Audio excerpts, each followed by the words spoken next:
Hello student, कैसे हैं आप। नेक्सस एजुकेशन पॉइंट में आपका स्वागत है। हम हाजिर एक नई वीडियो के साथ। आज हम बात करने वाले हैं MPSC 004 आधुनिक भारत में सामाजिक और राजनीतिक चिंतन, इग्नू यूनिवर्सिटी। टॉपिक है मोहम्मद इकबाल। तो बच्चों, मोहम्मद इकबाल का आपके एग्ज़ाम भाग फर्स्ट में बहुत ज़्यादा रिपीट होता है। आपके इस राइटर में जो मोहम्मद अली जिन्ना और इकबाल है, मोस्ट वेरी इंपॉर्टेंट है। दोनों में से एक क्वेश्चन आने की पूरी संभावना है। चलिए शुरू करते हैं। मोहम्मद इकबाल को अलाया इकबाल भी कहा जाता है।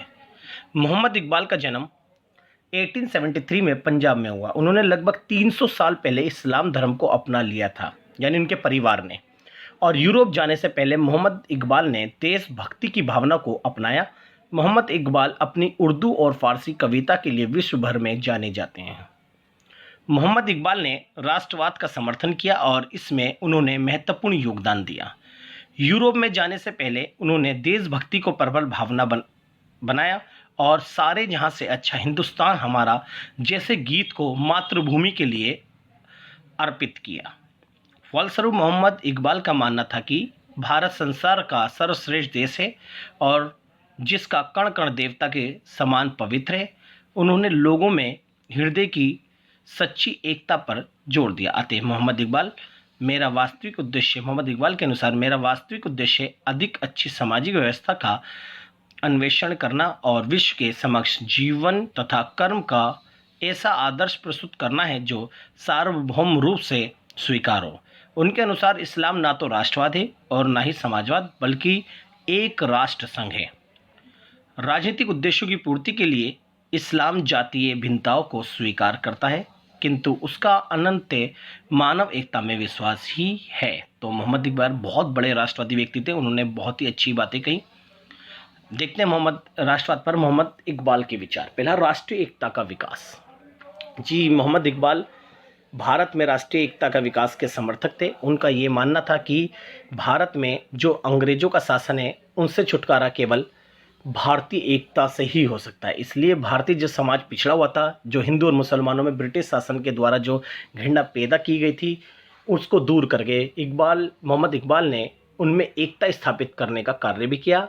और इनका मानना यह था कि जब तक राष्ट्रीय एकता का विकास नहीं होगा, जब तक हम अंग्रेजों से छुटकारा नहीं पा सकते। नेक्स्ट है नागरिक स्वतंत्रता का विकास। जी, मोहम्मद इकबाल नागरिक स्वतंत्रता के समर्थन में थे, क्योंकि मोहम्मद इकबाल का मानना था कि प्राचीन काल से ही नागरिक स्वतंत्रता अधिकार से वंचित रहे और सारे अधिकार स्वतंत्रता ब्रिटिश सरकार ने अपने पास रख रखे हैं। नागरिकों को स्वतंत्रता के अभाव के कारण अपने विकास करने में असमर्थता उत्पन्न हो रही है। इसलिए मोहम्मद इकबाल का मानना था कि नागरिक स्वतंत्रता का विकास होना चाहिए और नागरिकों की दिशा में अधिक से अधिक स्वतंत्रता मिलनी चाहिए, ताकि वो अपनी स्वतंत्रता का प्रयोग करके समाज में उचित स्थान प्राप्त कर सके। नेक्स्ट है ब्रिटिश शासन का घोर विरोध। मोहम्मद इकबाल भारत पर स्थित ब्रिटिश शासन का घोर विरोध करते थे। उनका मानना यह था कि ब्रिटिश शासन ने भारत का सदैव शोषण किया है, कि ब्रिटिश शासन ने भारत से अधिक लाभ प्राप्त करा और मजदूर और किसानों का शोषण किया। इसलिए भारत की संपूर्ण समस्याओं का कारण ब्रिटिश शासन है। इसलिए मोहम्मद इकबाल ने ब्रिटिश शासन का घोर विरोध किया। साथ ही साथ ब्रिटिश शासन के जो आचरण थे या आदर्श थे उनको अस्वीकार किया। नेक्स्ट है विभिन्न अंधविश्वासों और भेदभाव की समाप्ति। मोहम्मद इकबाल विभिन्न अंधविश्वास और भेदभाव की समाप्ति का समर्थन करते थे।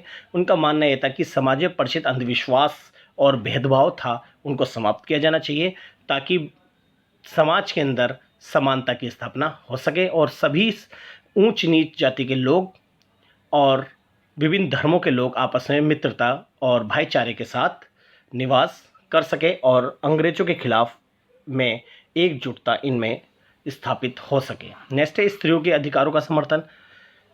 मोहम्मद इकबाल का मानना था कि स्त्रियों के पिछड़ने का कारण है उनको अधिकार और स्वतंत्रता से वंचित रखना।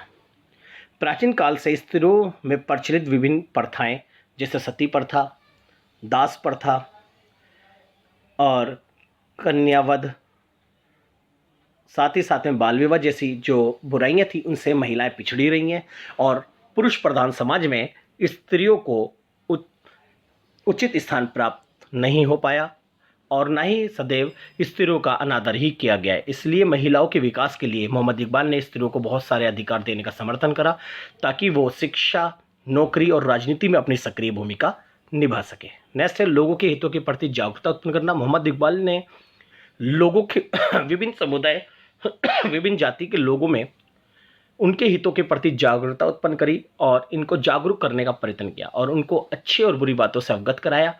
और मोहम्मद इकबाल ने लोगों को ब्रिटिश शासन के खिलाफ खड़ा करने में अपनी अहम भूमिका निभाई।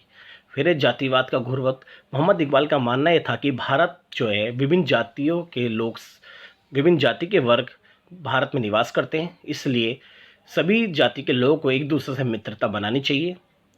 इसलिए इन्होंने जातिवाद का घोर विरोध करा, क्योंकि जातीयवाद से केवल समाज में हिंसा को बढ़ावा मिलता है। और विभिन्न जाति के लोगों में एकजुटता इसलिए भी प्रदान करी क्योंकि भारत के लोग ब्रिटिश शासन के खिलाफ जब भी खड़े हो सकते हैं। इसलिए मोहम्मद इकबाल ने समाज में प्रचलित जातिवाद यानी जाति प्रथा का घोर विरोध किया। इस प्रकार की वीडियो पाने के लिए हमारे चैनल को सब्सक्राइब करें, लाइक, कमेंट, शेयर करना ना भूलें।